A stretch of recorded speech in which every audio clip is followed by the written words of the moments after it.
fingerprintnya sama nggak? Sama, ya udah. Atau istilahnya kemarin tuh dihash ya kalau teknisnya.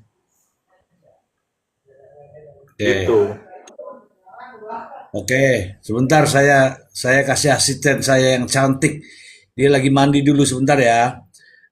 Saya ucapkan selamat malam Bang Nelson. Bang Nelson nih gimana? Saya langsung aja ya, Bang Nelson ya. Tunggu aja ya. Bang Mile, sebenarnya ini sudah kita sudah ulang-ulang ini Bang Mile. Kita dengarkan dulu ya asisten saya ya. Siap. Agar rekaman CCTV sah menjadi alat bukti di pengadilan, prosesnya harus sesuai dengan undang-undang yang berlaku. Berdasarkan putusan Mahkamah Konstitusi, CCTV diakui sebagai alat bukti elektronik. Berikut adalah prosedur lengkapnya. 1. Penyitaan resmi. Rekaman harus disita secara resmi oleh penyidik, kepolisian, dan dituangkan dalam berita acara penyitaan. 2. Verifikasi keaslian. Rekaman tidak boleh mengalami perubahan, suntingan, atau rekayasa, manipulasi, sejak pertama kali kejadian direkam. 3. Pemeriksaan ahli, keabsahan dan keaslian file biasanya akan diperiksa oleh ahli digital forensik untuk memastikan tidak ada perubahan metadata atau rekayasa digital. Dan 4. Dukungan alat bukti lain, rekaman CCTV berstatus sebagai alat bukti petunjuk. Agar kuat, bukti ini harus dikaitkan dengan alat bukti lainnya seperti keterangan saksi atau surat. Oke, tuh. Setelah dijelaskan baru ada suratnya. Gitu ya, teman-teman ya, sudah ya. Ini sebenarnya sudah berkali-kali sih. Berkali-kali dan berbagai macam eh, apa ya? Ini AI, ini bener AI, tapi ini AI ilmiah ya, bukan bukan AI yang film kartun bukan. Ini AI ilmiah. Begitu Bang Mile. Jelas Oke. itu, Terima sudah kasih jelas Mas itu. Lutfi. Bagaimana Pak Jenderal? Udah jelas, udah jelas sekali bahwa tadi persyaratan untuk jadi alat bukti itu kan salah satunya harus diverifikasi juga oleh ahli kan. Makanya kalau dalam hal ini jaksa ataupun penyidik tidak bisa udah langsung melampirkan ke dalam persidangan yang mana ketika dipertanyakan apakah ini sudah diverifikasi oleh ahli atau belum, minta dihadirkan pun tidak bisa hadir. Berarti kan ini tadi yang Bu Julita bilang ya kurang cakap begitu untuk mempersiapkan alat bukti begitu. Ya, betul sekali ya. Betul sekali. Seharusnya proses di awal ini yang begini ini proses di awal. Mulai dari kepolisian. Makanya tidak ada lagi istilah baru mau akan itu tidak ada. Mana anunya baru mau akan itu tidak bisa ya. Ya, karena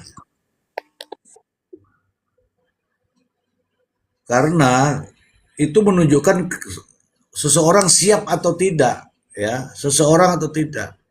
Saya siap atau tidak. Kalau kalau ini dinyatakan siap artinya begitu diminta kami sudah siap yang mulia. Kan begitu. Ya enggak? Iya, iya, betul, betul. Nah, itu. Apalagi kan jaksa itu kan kita istilahnya di institusi negara yang juga dibayar oleh negara dan difasilitasi oleh negara, terutama untuk labs, ahli, semuanya kan mudah untuk mendapatkannya gitu, Mister ya. Beda dengan kita yang orang umum ataupun publik yang kita mungkin harus cari mana yang terverifikasi, yang udah terakreditasi, ahli yang mana. Tapi kalau untuk di institusi negara seperti jaksa kan harusnya mudah untuk mendapatkan ahli atau menghadirkan ahli gitu. Ya, benar. Jadi begini. Begini nih teman-teman semua. Ini nyata ya. Ini nyata bahwa faktanya adalah CCTV itu sudah CCTV itu sudah diambil pada saat pertama kali ya, pada tanggal 2 kalau nggak salah itu diambil semua. tapi ditayangkan baru kemarin-kemarin ini. Seharusnya CCTV yang sudah diambil itu ya langsung tanggal 2 September. Kalau 2 September baru ditayangkan pada bulan-bulan ini ya repot. Begitu. Oke lah, itulah faktanya ya teman-teman, faktanya. Teman-teman silakan tap layar lah, tap layar sambil menunggu pertanyaan-pertanyaan. Ini Nelson Kapoyos. Naik ini Nelson. Sudah naik loh ini. Ini Nelson tadi typing di bawah, tapi naik diam aja nih Nelson. Itu dia. Oke. Saya anggap apa namanya tuh? Gitulah ya. Anggap itu. Oke, jadi tadi Bang Jenderal itu semua sudah ada aturannya Jenderal. Ya. Aturannya itu di alat bukti, ya. Pasalnya di 235, ya. Sudah sering deh kita bacakan di sini deh. Sudah sering kita bacakan. Bagaimana ini? Ya, saya bacakan lagi ya teman-teman ya.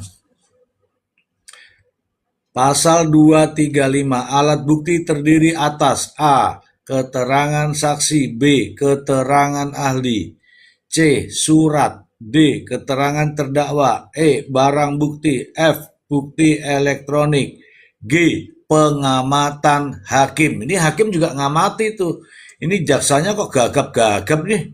Gitu ngamati tuh. H, ini dengerin H nih. H. Segala sesuatu yang dapat digunakan untuk kepentingan pembuktian pada pemeriksaan di sidang pengadilan sepanjang diperoleh secara tidak melawan hukum. Ayat 2, hal yang secara umum sudah diketahui tidak perlu dibuktikan. Ayat 3, alat bukti, nah ini ceritanya di sini nih. Ayat 3, alat bukti sebagaimana dimaksud pada ayat 1 harus dapat dibuktikan autentikasinya dan diperoleh secara tidak melawan hukum. Ayat 4, hakim berwenang menilai autentikasi dan sah atau tidaknya perolehan alat bukti yang diajukan. Ayat 5, alat bukti yang oleh hakim dinyatakan tidak autentik dan atau diperoleh secara melawan hukum tidak dapat digunakan sebagai alat bukti pada pemeriksaan di sidang pengadilan dan tidak memiliki kekuatan pembuktian. Oke, udah clear di situ kawan. Sudah clear, artinya apa? Ya kalau memang mau dijadikan alat bukti ya harus dipersiapkan. Oke, selanjutnya di pasal 237. Ya, teman-teman ya.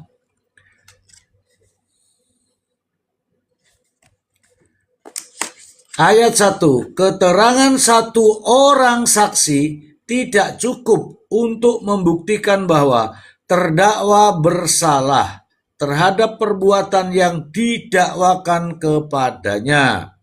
Ayat 2, ketentuan sebagaimana dimaksud ayat 1 tidak berlaku jika keterangan seorang saksi diperkuat dengan alat bukti lain. Nah, oke. Keterangan beberapa saksi mengenai suatu kejadian atau keadaan dapat digunakan sebagai alat bukti. Dalam hal keterangan beberapa saksi tersebut saling berhubungan satu sama lain, sehingga dapat membenarkan adanya suatu kejadian atau keadaan tertentu. Ayat 4, pendapat atau rekaan yang diperoleh dari hasil pemikiran belaka bukan merupakan keterangan saksi. Nah, itu yang asumsi-asumsi itu tidak masuk. katanya nggak masuk. Ayat 5. Dalam menilai kebenaran keterangan saksi, hakim wajib memperhatikan A. Kesesuaian antara keterangan saksi satu dengan yang lain. B. Kesesuaian antara keterangan saksi dengan alat bukti yang lain. C.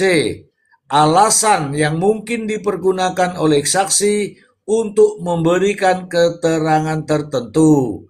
D. Cara hidup dan kesusilaan saksi serta segala sesuatu yang pada umumnya dapat mempengaruhi dipercayanya keterangan tersebut. E. Konsisten. Keterangan dari saksi sebelum dan keterangan dari saksi waktu sidang. Tuh, teman-teman. Konsisten pun itu dinilai. Ayat 6. Keterangan saksi yang tidak disumpah, yang sesuai satu dengan yang lain, walaupun tidak merupakan alat bukti, dapat dipergunakan sebagai bukti tambahan alat bukti jika keterangan tersebut sesuai dengan keterangan dari saksi yang disumpah. Nih yang kita bicarakan sekarang adalah ahli. Pasal 238 ayat 1. Keterangan ahli. Nah, mau nggak dibacakan nih?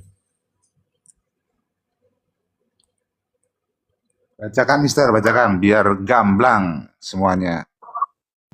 Iyalah. Bacakan, Mister. Lah aku bacakan, teman-teman pada tidur nggak tap-tap layar. Coba tap-tap layar, saya bacakan nih. Coba di typing mau dibacakan nggak? Kalau mau ketik mau, typing mau gitu. Kalau teman-teman di bawah mas pasti mau, karena teman-teman nih, walaupun nih ya, Bang Ari Ambon. Bang Ari Ambon tidur kah? walaupun Udah masyarakat ngopi kah Bang Ari Ambon udah tidur jam segini? Biasanya masih suaranya masih kencang Bang Ari Ambon ini. Mau itu yang di bawah pada typing mau, Mister. Mbak Jelita. Emang room Mister Jini kadang memang buat tidur tuh emang menemani tidur tuh mantap emang. Oke, dibacakan aja Mister, izin. Pasal 238 ayat 1. Keterangan ahli sebagaimana dimaksud pada pasal 235 ayat 1 huruf B disampaikan secara langsung di sidang pengadilan di bawah sumpah atau janji mengenai apa yang diketahui sesuai dengan keahliannya. Apa mau diulang teman-teman? Apakah harus suratnya saja yang datang? Tentu saja tidak, karena di sini langsung. Nih. Keterangan ahli sebagaimana dimaksud pada pasal 235 ayat 1 huruf B disampaikan secara langsung di sidang pengadilan di bawah sumpah atau janji mengenai apa yang diketahui sesuai dengan keahliannya. Dalam memberikan keterangan di depan sidang pengadilan, ahli tidak wajib menyampaikan surat tugas atau izin dari institusi atau lembaga. Ini teman-teman, ini betul nih teman-teman. Atau lembaga di mana ahli bekerja. Ayat 3. Ketentuan sebagaimana dimaksud ayat 2 dikecualikan terhadap ahli yang sebelum memberikan keterangan di depan sidang pengadilan perlu melakukan pemeriksaan, penelitian, dan pengamatan terlebih dahulu terkait dengan perkara tersebut. Oke, sudah sangat clear teman-teman, sangat clear. Jadi tidak perlu lagi bertanya-tanya. Ahli datang apa tidak? Namanya juga ahli, harus datang di depan hakim. Kalau kertasnya yang datang, kemudian ditaruh di kursi, terus ditanya, itu kertasnya nggak ada suaranya teman-teman. Bagaimana Bang Ai?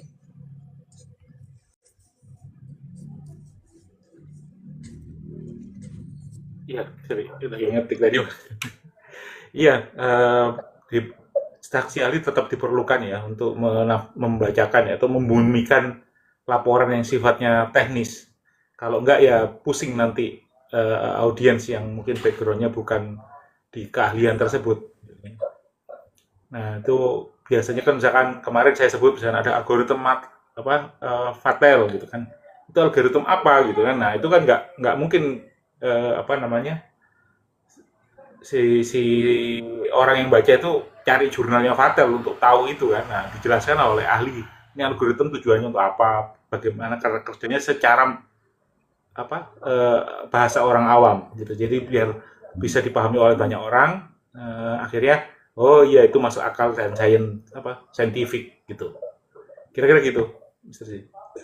Nah, oke, Pak Jenderal, ada yang mau ditanyakan lagi, Pak Jenderal? Ya, Mister. Berarti dalam hal ini alat bukti CCTV yang ditampilkan dalam persidangan kemarin itu belum secara kertas juga belum, dan belum dites autentifikasinya oleh ahli juga belum ya, Mister ya? Oke, silakan dijawab, Bang Ai.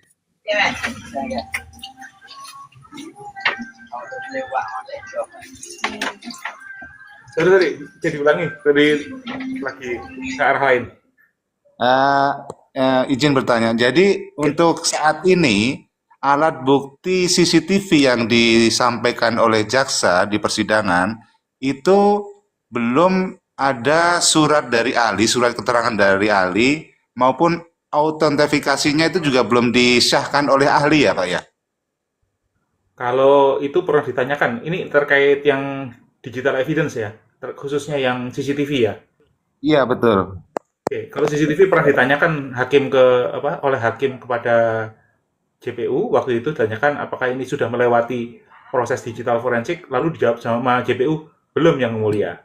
Kira-kira gitu. Aduh, kan sudah jelas ya itu di undang-undangnya yang dijadikan alat bukti harus dilengkapi dengan itu. Namun kenapa jaksa kita seperti nggak siap gitu ya? Padahal secara aturannya sudah jelas menyebutkan, apalagi hakim juga udah menanyakan. Namun pada saat persidangan tanggal 10 kemarin, kenapa nggak bisa dihadirkan gitu ya? Ya, Ya, ya. harusnya dari penyidik ya, awalnya semua.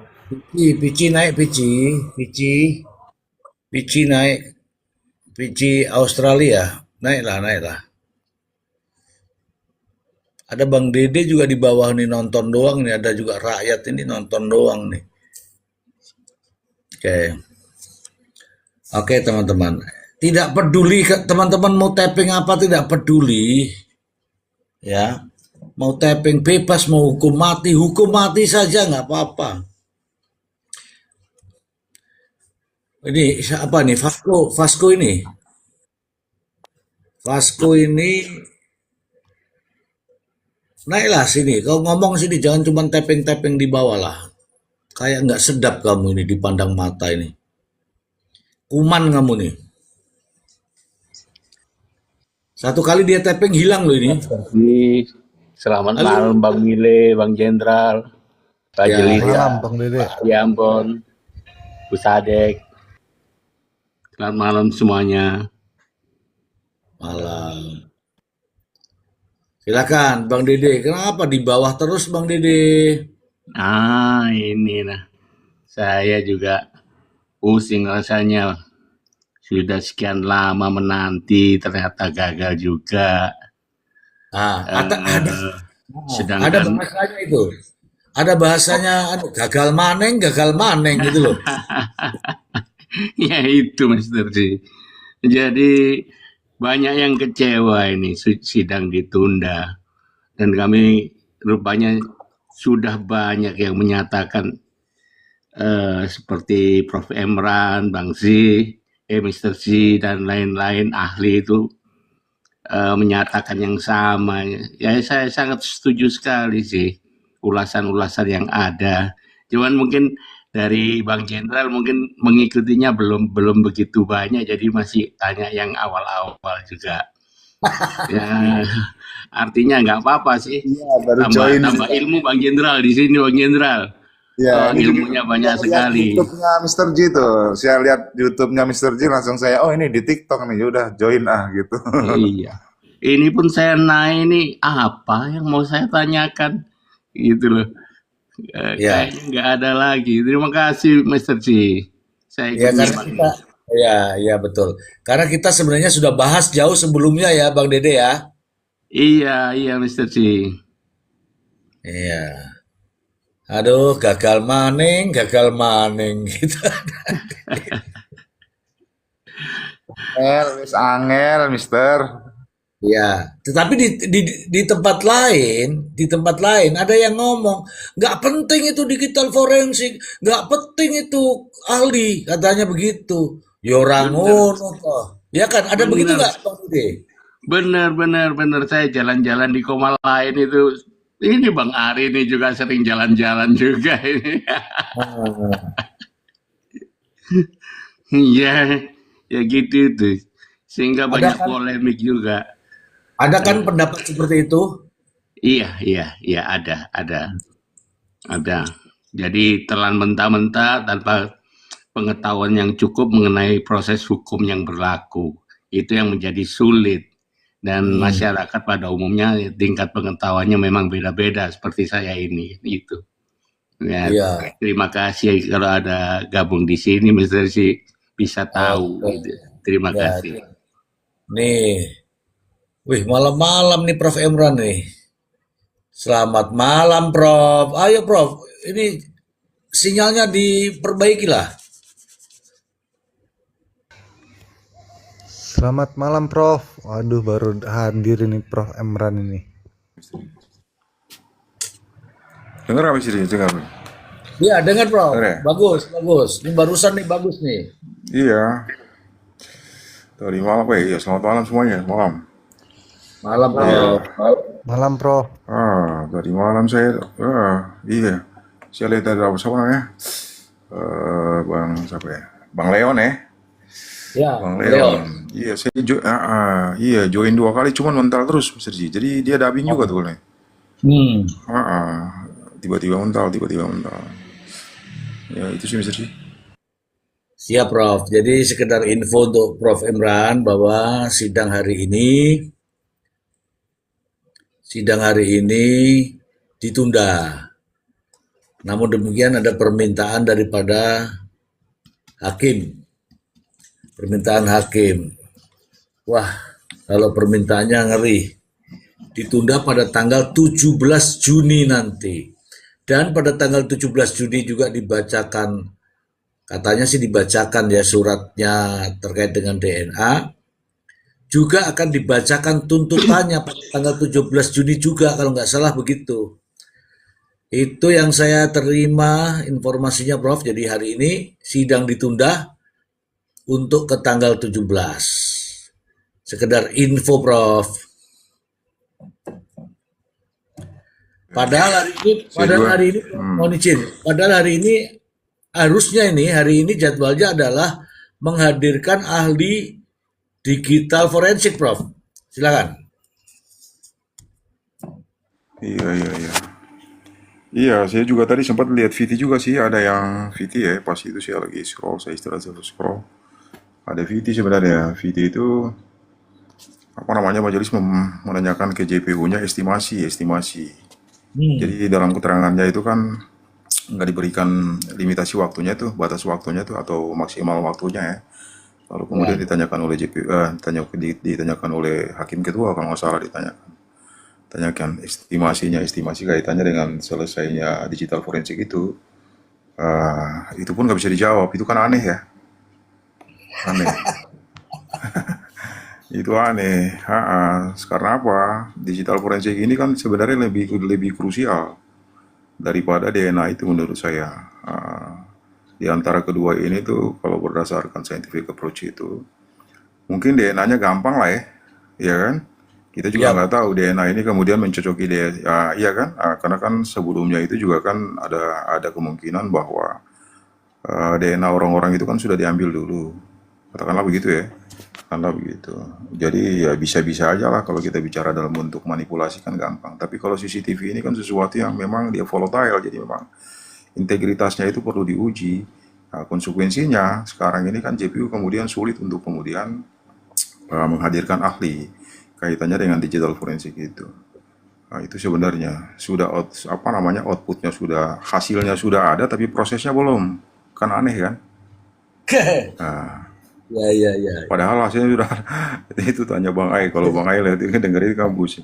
Kalaupun pada akhirnya begini, jadi hakim itu karena dalam keadaan yang kira-kira mungkin agak sedikit meragukan kaitannya dengan pembuktian kemarin itu, maka hakim menggunakan pasal 230 itu untuk kemudian memerintahkan agar dihadirkan ahli. Cuman saya kira bukan ahli yang dihadirkan.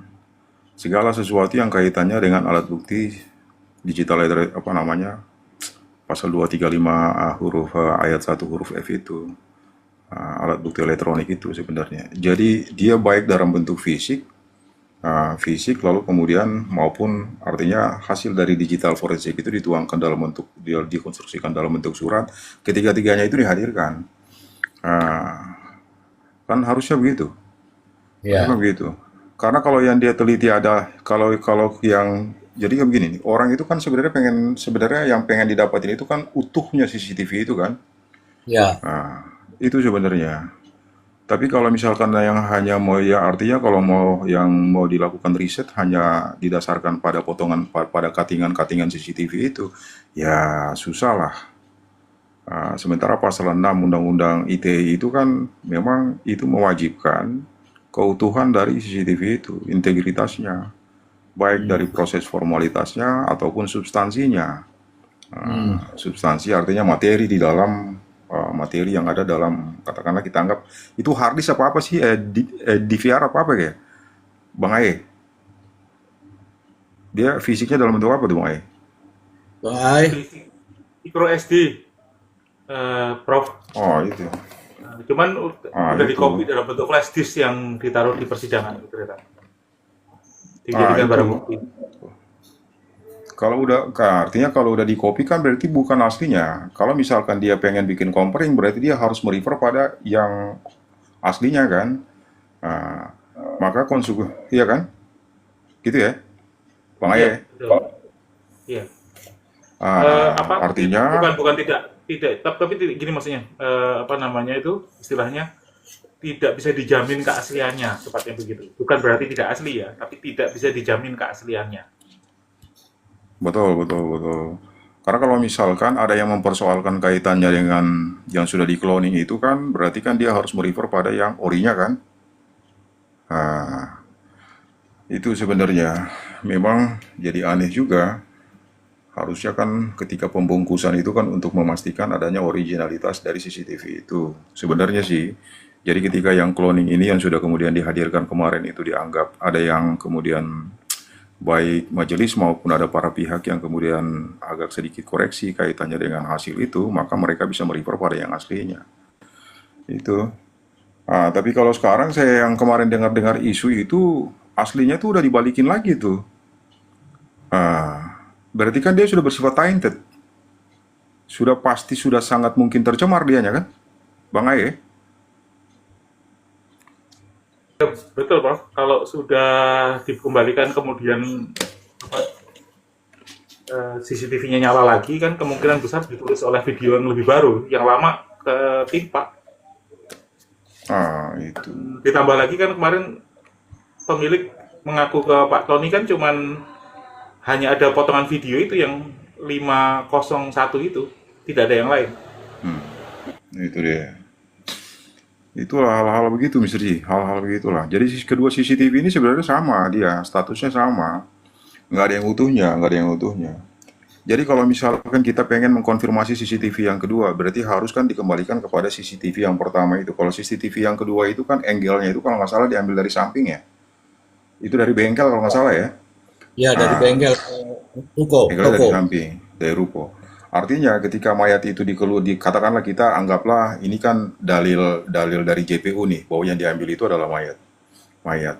Berarti ketika mayat itu bergerak dari apa namanya, dari ruko ke rumah, kan harus ada CCTV yang kameranya, yang kamera dari material itu kan harus bisa menangkap juga kan? Karena iya kan, Mister Ji? Ya, Harusnya kan bisa tuh.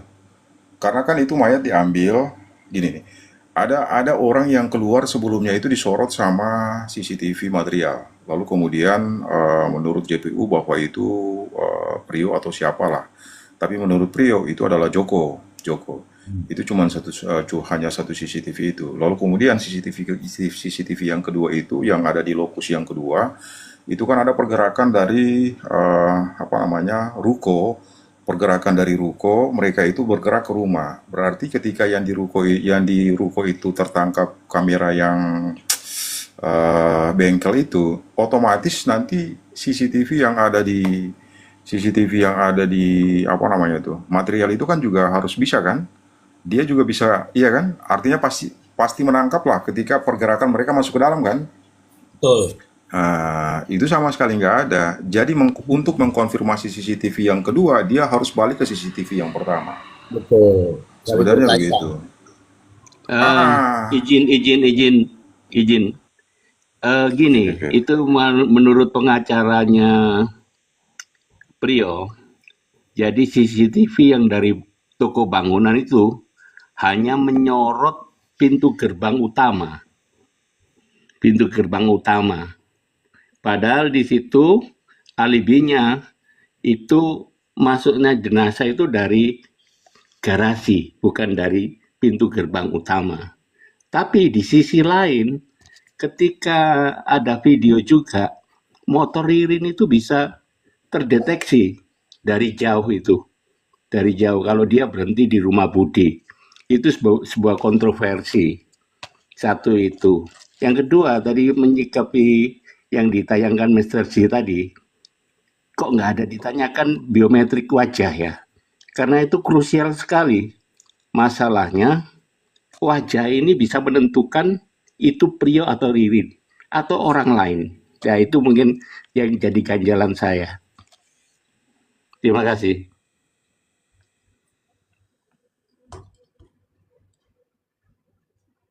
Iya, jadi sebenarnya itu merupakan hal-hal yang misterius nih sebenarnya dalam kasus ini. Memang ini apa ya? Jadi ya sebenarnya itu yang pertama. Yang kedua tuh begini, kaitannya dengan handphone orang-orang itu. Handphone orang-orang itu katakanlah para terdakwa hari ini ya. Itu kan kira-kira ada beberapa handphone ya kira-kira ya. Ada handphonenya Prio, ada handphonenya Ririn, bahkan ada dugaan kan handphonenya Pak Budi juga ada kalau nggak salah ya, si korban ini ya. Tiga Dikuasai sama handphone. siapa? 3 handphone. Ditemukan di Ah, tas hitam, Prof. Ditemukan di tas selempang hitam. Itu ah, sebelum penangkapan Ririn itu udah ditemukan 3 HP. HP Eis, HP Pak Saroni sama Budi. apalagi handphonenya Pak Budi. Harusnya kan bisa di-tracking tuh, diekstraksi lalu kemudian kan di situ dibaca kan lalu lintas komunikasinya kan apa yang mereka percakapkan di situ kan. Iya, Nah, betul. seharusnya begitu. Yang kedua kaitannya dengan handphonenya si siapa namanya Prio. Si Ririn nih, handphonenya si Ririn. Dalil Ririn ini dengan seketika runtuh ketika diperhadapkan dengan bukti apa namanya percakapan dia by handphone itu sebenarnya. Karena begini, Ririn itu ketika dia bicara dengan si siapa namanya tuh Bang Tony ya, itu sebenarnya dia nggak tahu bahwa kondisi handphonenya ini sudah diutak-atik apa belum. Dia nggak tahu sama sekali tuh. Maka pada saat dia ceritakan kondisi dia ada komunikasi dengan si siapa namanya, si Ahmad Yani itu dia langsung merujuk pada handphonenya dia. Dia ada komunikasi by chat, bukan by chat, by message. Jadi bukan di chat kata dia, karena menurut dia kebiasaan dari si Aman Yani ini selalu menggunakan nomor yang berbeda-beda, ya kan? Maka kemudian waktu itu tuh dia cuma lebih banyak ke chattingan di apa namanya SMS lah, SMS. Pada saat itu si Ririn ini sama sekali nggak tahu bahwa handphone dia itu nomor handphone dia SIM cardnya dia itu sudah diganti, bahkan aplikasi WA-nya sendiri pun belum di logout. Artinya dia bicara apa adanya nih, seolah-olah begitu kan? Ya, Nah, seolah-olah begitu. Jadi kalau misalkan handphone itu memang diperlakukan sebagaimana mestinya yang dimaksudkan di pasal 6 Undang-Undang ITE itu, berarti kan apa? dalilnya alibinya si Ririn ini kan gampang dipatahkan. Iya, Tinggal diuji aja tuh, tinggal dibuktikan aja tuh, bener nggak ada percakapan itu nggak di handphone itu. Nah, itu masalahnya.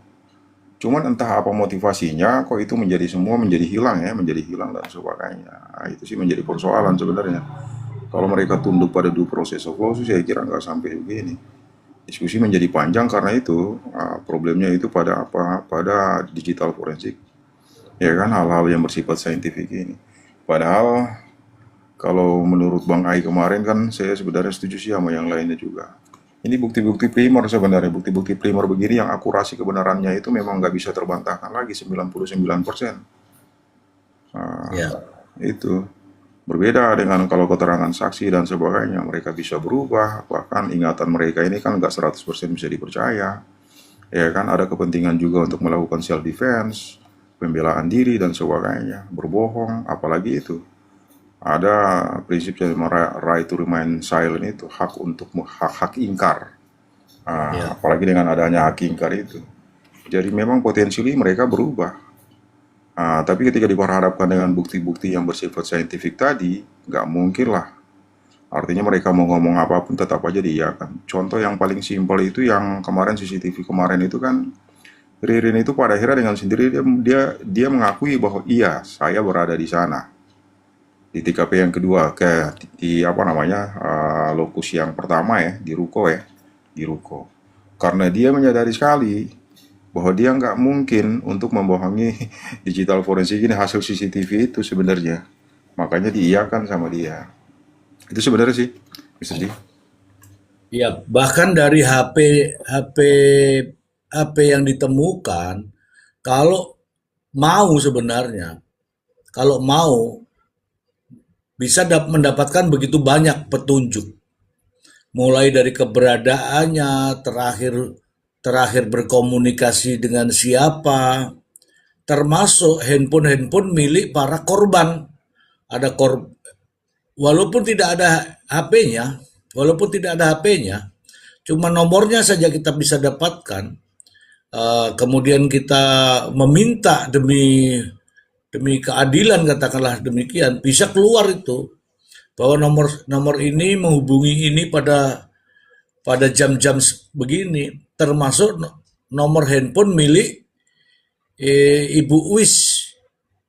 Ibu Uwis itu bisa. Nah, dari situlah kita bisa mendapatkan petunjuk bahwa jam berapa terakhir kali Ibu Uwis itu berkomunikasi, dengan siapa dia berkomunikasi. Sebenarnya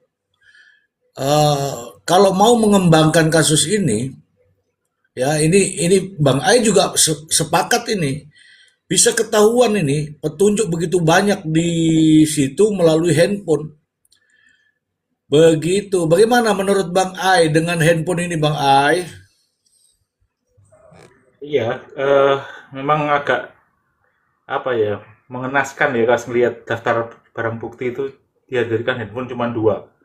Tidak, dan ketika disajikan ke persidangan pun juga dilaporkan dengan cara yang kurang elegan ya. Saya coba baru kemarin sih dapat video utuh yang jelasin, yang buka video apa yang buka laporan selebritnya Ririn itu, HP-nya Ririn, itu juga itu tidak ada yang saya kemarin sampaikan itu. Harusnya kan misalkan ada klaim cerita dia si Ririn pernah ke asrama Penganjang, kemudian pernah ke Surabaya, pernah ke Semarang. Cerita itu harusnya bisa kelihatan di HP tersebut tanpa perlu melihat ini ya, apa istilahnya, apa itu namanya, nomor, walaupun nomornya ganti-ganti ya, tinggal polisi serius nggak, kan ada nomor emailnya dimintakan ke tiap operator, minta nomor email ini terdaftar di BTS mana aja sepanjang bulan ini sampai bulan ini, misalnya kira-kira gitu. Nah, Atau ya, nggak sampai bulan, tanggal itu kan, cuma 7 hari kan setelah itu. Jadi tanggal sekian sampai tanggal sekian ada di BTS mana aja.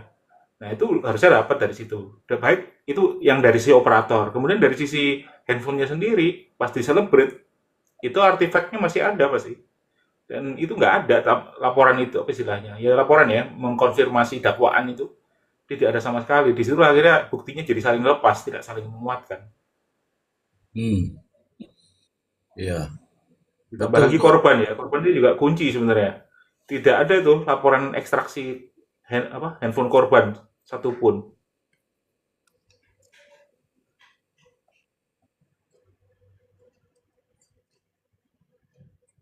Ya, benar sekali ya. Dari handphone itu kita bisa mendapatkan begitu banyak petunjuk. Tapi apa yang disajikan kemarin kita nggak dapat itu. Kita nggak dapat. Mungkin teman-teman ya, mumpung ada Prof. Emran ini silakan bertanya, silakan silakan. Iya, betul betul sekali, Prof. Mr. Ji. Eh, Boleh, boleh. bahkan kalau menurut saya itu bukannya si penyidik tidak melakukan ekspansi penyidikan di handphone terdakwa ya. Karena penyidik juga menyampaikan di persidangan kemarin ada si Ririn ini mengakses di webnya dia pencarian-pencarian di semuanya ditampilkan. Namun jejak digital di web tersebut itu sebenarnya sifatnya commons gitu. Semua orang juga bisa gitu. Maksudnya mencari informasi.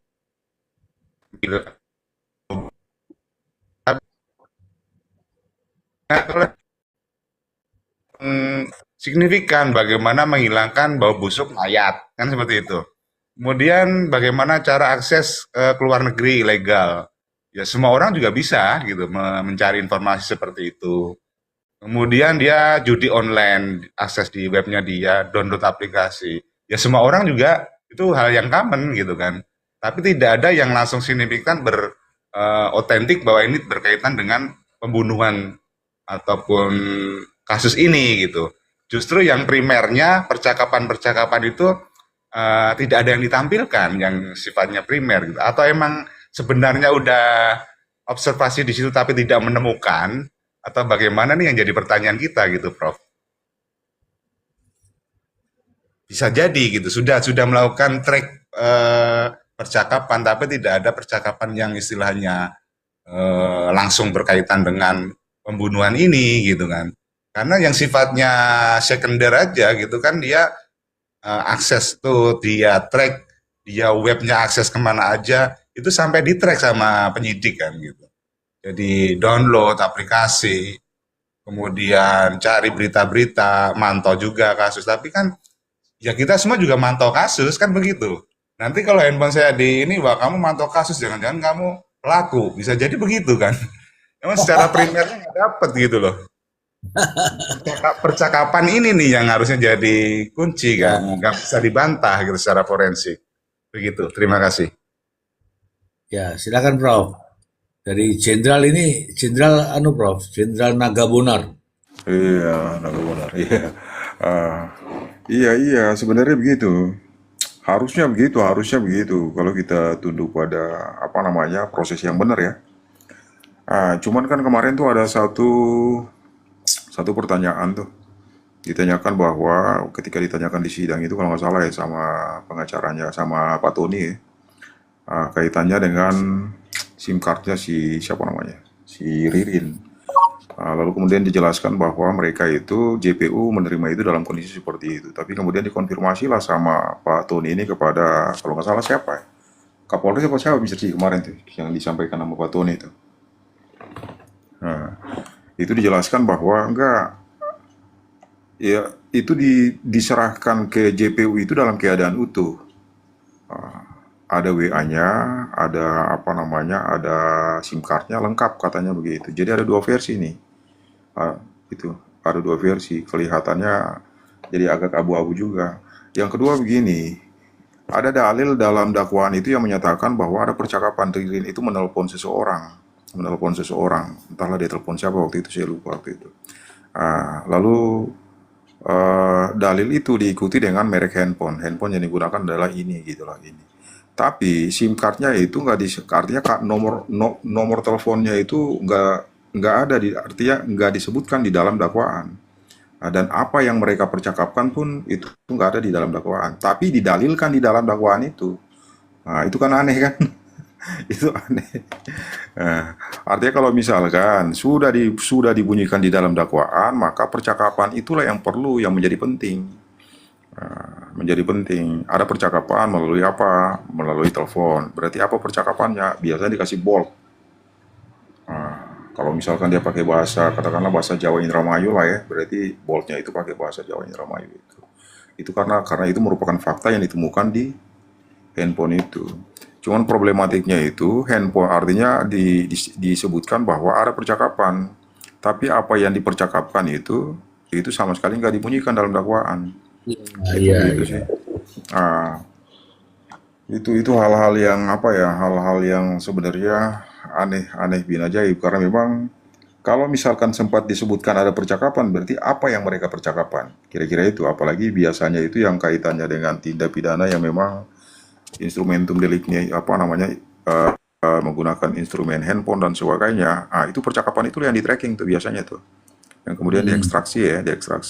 Itu sebenarnya jadi kadang itu memang dakwaan itu ketika diperhadapkan dengan keterangan-keterangan apa namanya dalil-dalil para terdakwa ini, mereka sulit untuk kemudian membantah. Yang paling simpel kemarin tuh Mr. Z yang kita diskusi kaitannya dengan case apa namanya case NM ya, Ya, case NM ya, kan.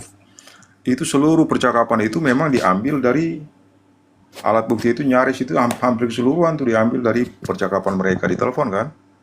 ya. Dan itu dibenarkan semua. Cuman memang perdebatannya itu ada pada wilayah motifnya. Tapi percakapan itu mereka para pihak ini mengakui bahwa iya ada percakapan seperti itu, Itu bahkan frasa per frasa itu ya itu kemudian benar-benar dituangkan di situ sebenarnya. Itu sih makanya jadi aneh aja kalau banyak hal sebenarnya yang menjadi koreksi sih, banyak hal. Cuman ini kan menjadi presiden buruk ya. Yap. Kita nggak tahu nih, hakim ini akan seperti apa dia kan? Apa dia akan memutus bersalah keduanya kah? Ataukah mungkin dia akan menggunakan pendekatan yang bersifat agak-agak gimana gitu kan? Ada dua putusan yang berbeda kah? Ataukah memang kedua-duanya diputus sama? Itu Ya, sih sebenarnya sih. iya. Iya, saya melihat bahwa ada ketidaksiapan daripada jaksa penuntut umum, demikian juga ada keraguan-raguan. Ya, keraguan-raguan. Sebagaimana saya melihat begini Bro.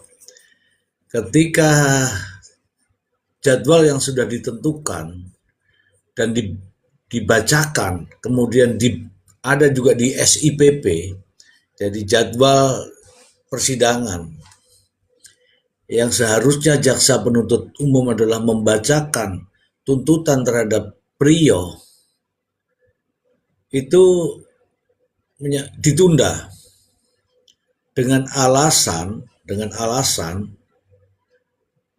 jangan sampai tuntutannya nanti tidak sesuai dengan keahlian daripada digital forensik yang akan dibacakan besoknya. Nah, di situ kan ragu-ragu, artinya selama bersidang ini, jaksa tidak meyakini pembuktiannya dalam proses persidangan. Karena buktinya adalah dia tidak siap membacakan dakwaannya dan meminta supaya ditunda pada yang minggu yang akan datang dengan alasan menunggu hasil digital forensik. Sementara yang ditunggu hari ini pun tidak hadir. Artinya apa dasar dakwaan kalau nggak ada digital forensiknya? Pada akhirnya yang repot juga hakim.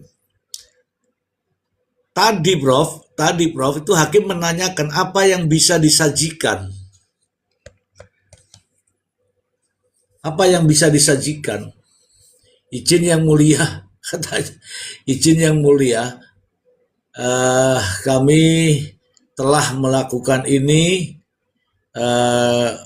DNA, mungkin hasilnya akan ini, tapi untuk digital forensik baru permulaan begitu. Baru permulaan, artinya selama ini tidak pernah dilakukan, Prof. Karena dia jawab sendiri, ini baru dimulai, berarti belum dilakukan. Nah, belum dilakukan bagaimana dengan dakwaan itu sendiri, Prof? Ya.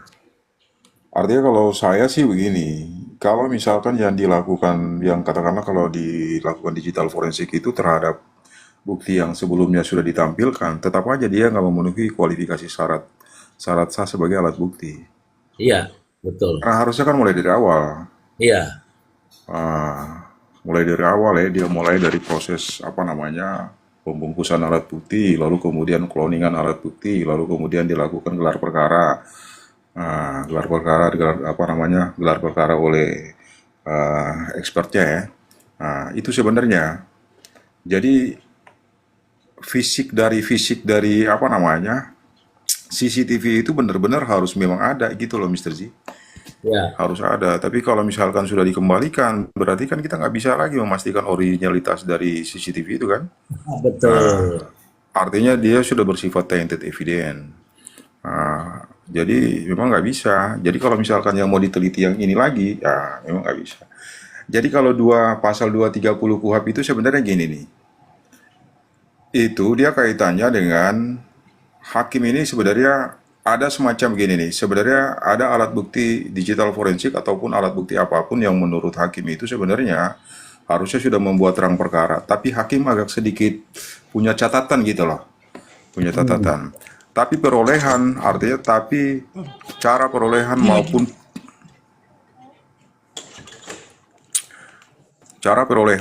cara penyajian alat bukti itu sudah due proses.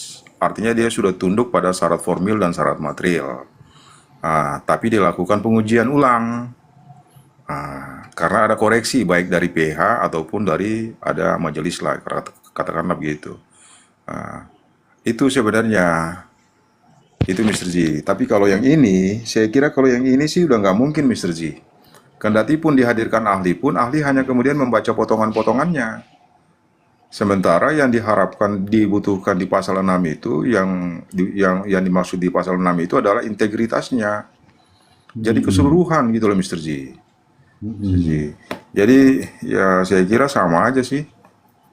Sama aja, kendati pun ahlinya dihadirkan pun tetap aja itu alat bukti seperti itu harus dikesampingkan. Karena dia tidak memiliki bobot pembuktian pada akhirnya kan. Ya, ya. Itu admissibility-nya itu dipersoalkan Tapi di sebenarnya. sini, Itu Mr. Z. berarti di sini kita bisa lihat ya, Prof, bahwa hakim betul-betul membutuhkan bukti yang ini ya, Prof ya. Iya. Sebenarnya iya. Sekarang kan alat bukti yang satu-satunya direct ini kan keterangan dari siapa namanya tuh? Si Prio ya? Yo, Si Prio. Itu dia bersifat direct, tapi dia bersoal pada pasal 237 itu. Karena dia berubah-berubah kan? Keterangannya dia ya, berubah-berubah nih. Dia nggak konsisten. ya. Kaitannya dengan konsistensinya itu, makanya hakim agak ragu. Maka hakim harus kemudian udah nggak ada alat bukti lain lagi karena eyewitness itu cuma 2 orang aja. Katakanlah ya, kalau misalkan kalau ini di sana pelakunya cuma 2, terdakwanya cuma 2. Saksi-saksi yang sebelumnya ini kan saksi yang bersifat bersifat tidak langsung semuanya. Sementara orang-orang yang ada dalam perkara ini yang melihat langsung itu yaitu si Prio sama si Ririn ini kan sebenarnya kan, bahkan si Ririn pun mengatakan dari awal bahwa dia tidak tahu sebenarnya dengan kejadian itu. Itu. Jadi ya ini menjadi sangat sulit. Makanya hakim membutuhkan yang namanya alat-alat bukti elektronik ini, alat-alat bukti yang bersifat indirect ini sebenarnya. Cuman alat bukti indirect ini harusnya sudah ada saksi yang kuat dulu, alat bukti yang benar-benar kuat dulu, Mr. Z. Baru kemudian dilapisi dengan alat bukti yang bersifat indirect. Betul. Indirect. Saya kasih contoh. katakanlah di sana ada DNA. Kemudian ketika dilakukan penelitian, lalu ada DNA-nya para korban ini. Tapi kan itu nggak bisa membuktikan bahwa si Ririn pelakunya. Hmm. Bahwa ada mayat iya, tapi perbuatan material si Ririn kan nggak bisa dibuktikan. Nah, itu problemnya. Hmm. Ah, maka hakim hanya bergantung pada keterangan kesaksian dari si siapa namanya itu Prio. Sementara keterangan si Prio ini kan terjadi inkonsistensi, Berubah-ubah. berubah-ubah. Itu sih sebenarnya menjadi catatan.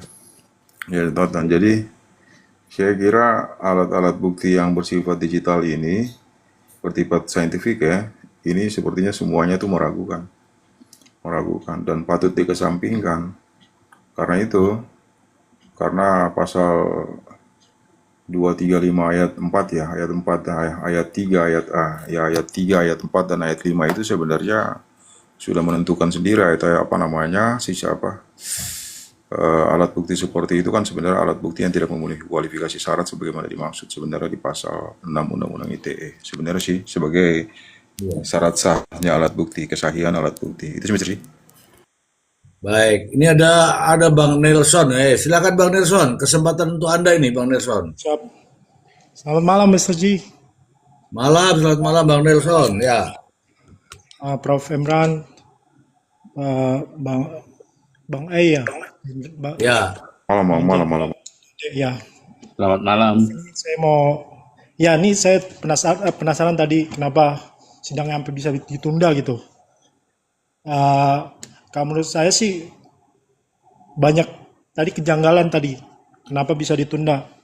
Tadi kan disampaikan ada estimasi waktu tuh yang diberikan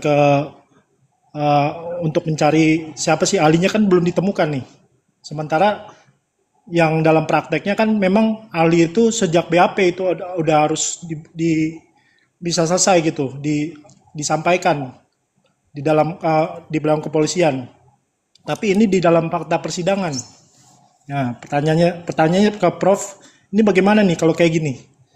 Nanti kalaupun dihadirkan kan artinya yang hanya apa sebagai alat bukti yang sah atau bagaimana ini, Prof? Jadi ahlinya ini nggak diperiksa pada saat BAP, tapi dalam persidangan. Kedua nih, Prof. Ini kedua. Ini kan ada hakim kan tadi memberikan catatan-catatan kepada jaksa agar dihadirkan. Jadi kalau misalkan ternyata tidak dihadirkan semua nih, apa yang diminta oleh hakim ini pasti kan akan menimbulkan keraguan hakim tuh. Keraguan hakim dalam memutus. Jadi gimana nih akibatnya nih terhadap terdakwa nih? Apakah tetap dihukum atau gimana nih, Prof? Terima kasih, Prof. Ya. Jadi alat bukti itu memang harus dilakukan dulu digital forensiknya itu pada tahap penyidikan sebenarnya. Jadi sebenarnya itu penyidik lah yang kemudian sedang berproses itu sebenarnya. Makanya ada komunikasi di antara JPU dengan teman-teman penyidik maupun dengan ahli digitalnya sendiri sebenarnya. Cuman balik lagi yang tadi kita sampaikan kan, kalau misalkan yang diteliti itu adalah sampel alat bukti yang kemarin sudah dihadirkan, berarti tetap aja syarat sahnya itu nggak terpenuhi. Syarat sahnya itu tidak terpenuhi karena kaitannya dengan substansinya ini kan kira-kira dia sudah terjadi koreksi apa belum? Apa maksudnya dia masih dalam keadaan utuh ataukah gimana? Sebagaimana yang dijelaskan oleh Bang Ai kemarin kan harus utuh gitu loh, utuh. Nah, kalau saya sendiri sebenarnya berpendapat kalau kita merefer pada pasal 235 itu, 235 berarti kan sebenarnya alat bukti elektronik yang diatur di huruf F itu, dia harus dibaca itu bersesuaian, artinya dia harus tunduk pada ayat 3-nya.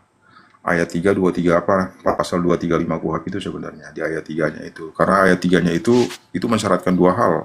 Satu, cara memperoleh alat bukti, yang kedua adalah otentitas dari alat bukti itu sendiri. Nah, itu. Jadi kalau kita ikutin apa yang dijelaskan sering-sering dijelaskan oleh Bang Ai itu adalah keutuhan gitu loh. Keutuhannya itu untuk apa? Untuk memastikan integritas dari alat bukti CCTV itu sendiri. Artinya bersifat digital elektronik ya. Digital. Nah, itu pertama. Yang kedua, kaitannya dengan apa sih kira-kira bagaimana ketika ada keraguan-keraguan pada hakim. Kalau misalkan hakim ragu, berarti jadi putusan itu nanti pada akhirnya begini. Bisa kemudian ada putusan yang begini. Para hakim itu mereka sepakat, bulat, bulat bahwa para terdakwa bersalah. Ini saya langsung ke si Ririn aja lah, si Ririn. Oke, ketika dianggap bulat berarti ya udah bersalah. Tapi kalau misalkan ada keraguan-keraguan, berarti hakim harus menggunakan pasal 244. Nah, pasal 244 itu kaitannya dengan apa? Kaitannya dengan keraguan-keraguan. Artinya begini, kalau misalkan hakim ragu, berarti hakim itu harus menjatuhkan putusan yang lebih menguntungkan terdakwa.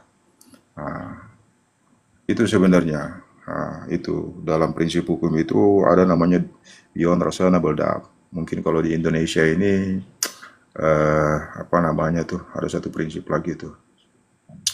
Itulah kira-kira. Jadi kalau ada keraguan-keraguan berarti hakim harus menjatuhkan putusan yang menguntungkan bagi si terdakwa. Yang paling menguntungkan itu apa? Ya putusan free spark, bebas. Itu. Karena nggak mungkin diputus lepas kan? Ya, Pasti diputus bebas, perbuatannya tidak terbukti. Tapi kalau dia terjadi dissenting, nah, terjadi dissenting pun sama. Katakanlah nih ada hakim, katakanlah begini. Kalau misalkan ada satu hakim menyatakan bersalah, terbukti. Yang dua hakim menyatakan tidak terbukti. Berarti, berarti dia voting kan, yang dua menang tuh. Nah, dua menang tuh. Tapi kalau misalkan nih satu hakim menyatakan, tiga hakim itu putusannya berbeda-beda dia. Dia sampai pada kesimpulan yang berbeda-beda. Tetap saja. Artinya harus menjatuhkan putusan yang menguntungkan juga terhadap terdakwa. Ya putusan yang paling relevan pada case ini kalau misalkan hakim ragu, berarti ya tadi putusannya putusan bebas. Itu sebenarnya putusan bebas. Kalau kaitannya dengan itu ya, dengan katakanlah dengan keraguan-raguan ya, kalau hakim ragu berarti begitu. Itu sebenarnya Bang. Jadi tapi itu dasar-dasar yang bisa digunakan oleh hakim pada prinsipnya sih. Itu Bang. Baik, makasih Prof. Ya, lanjut Mr. Ji. oh, sudah cukup. Ya, nanti saya tanya lagi nanti. Oh iya. Ya, Oke, makasih ya Mr. Ji. oke. Jadi sampai saat ini teman-teman, keterangan Ririn, keterangan Priyo itu juga harus dibuktikan. Nah, sekarang ini posisinya adalah hakim sedang mencari pendukungnya. Kalaulah Ririn dinyatakan bersalah itu buktinya apa? Kalau Priyo bersalah itu buktinya apa? Bukan hanya satu teman-teman, tapi minimal ada dua alat bukti lah yang saling berkaitan lah begitu. Nah kalau tidak ada buktinya ya itulah tadi yang disampaikan oleh Prof. Emran bahwa kalau mau ngambil keputusan ya keputusan yang menurut hakim yang menguntungkan bagi terdakwa karena seperti ini kondisinya. Dan ini sebenarnya kita tidak menginginkan ini. Ya, harusnya itu hakim memutuskan itu ya tidak boleh ada keraguan-raguan. Nanti Prof. Imran bisa dijelaskan bagaimana itu yang dimaksud dengan hakim mengambil keputusan itu berdasarkan fakta-fakta persidangan dan secara sah dan meyakinkan bahwa terdakwa bersalah. Secara sah dan meyakinkan terdakwa tidak bersalah. Begitu. Bang Dede, silakan Bang Dede. Ya. Saya Ya. justru bingung nanti jaksa itu mau ngomong apa tentang penuntutannya itu. Dia mengikuti alur dakwaan awal atau alur cerita fakta-fakta persidangan dari Priyo yang baru itu. Nah, yang kedua, dalam tuntutan nantinya itu kan didahului ini nih, bukti forensik ini, entah itu surat, entah itu saksi ahlinya hadir. Itu saya rasa kok janggal gitu loh, janggal sekali. Ya, saya nggak bisa membayangkan ini tuntutannya gimana nanti Gimana Prof. Ali? Prof. Emran? Iya. Ya dia pasti menuntut maksimal lah ya. Karena ini apa namanya? Dia pasti menuntut yang maksimal lah. Sebenarnya itu sih sebenarnya. Iya, tapi Apa dengan namanya? ceritanya bagaimana? Dasar yang Artinya dia pasti artinya semua dakwaan itu pasti dibenarkan sama dia. Semuanya pasti dipakai sama dia. Kendati pun nanti kan dia itu kembalikan lagi kepada otoritatif hakim kan. Sebenarnya sih itu. Cuma dalam problem ini